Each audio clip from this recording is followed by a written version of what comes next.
With the highly anticipated Walton Fires 4 being worked on, and constantly getting little hints of lore dropped in a possible direction of the series, I decided to look on the most recent video in the series, Souvenir, and give my interpretations and theories on the video.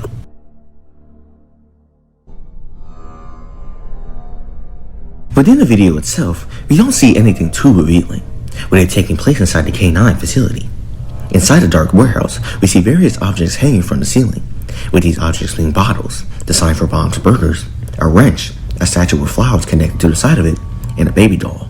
with us witnessing Bond hanging the last one.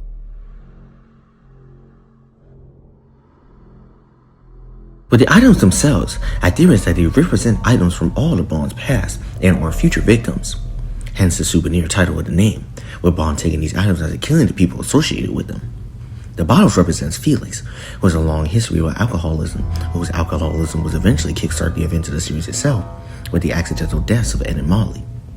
The signs for Bond's Burger could relate back to Jack, as he was the one who originally came up with the idea of the restaurant and his characters,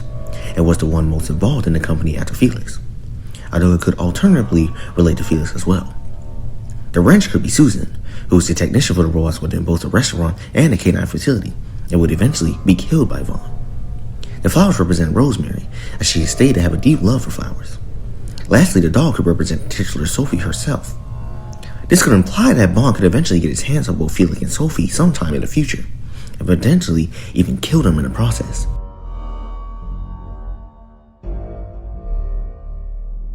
Bond's behavior in the video is also quite interesting, as he's the only animatronic we've seen doing anything of this nature, as well as being the only animatronic seen aggressive in the entire series. Due to his behavior, it could be possible that Bond views his victim as some sort of twisted family, hanging up these items as monumentals towards his new family, sort of like how a parent would hang up their child's drawings on a fridge. This could lead further evidence for Bond possibly being Jack,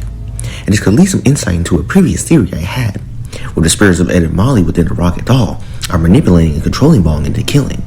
with them trying to make a new family for themselves after their deaths, hence why they and Bond are so adamant to get Sophie.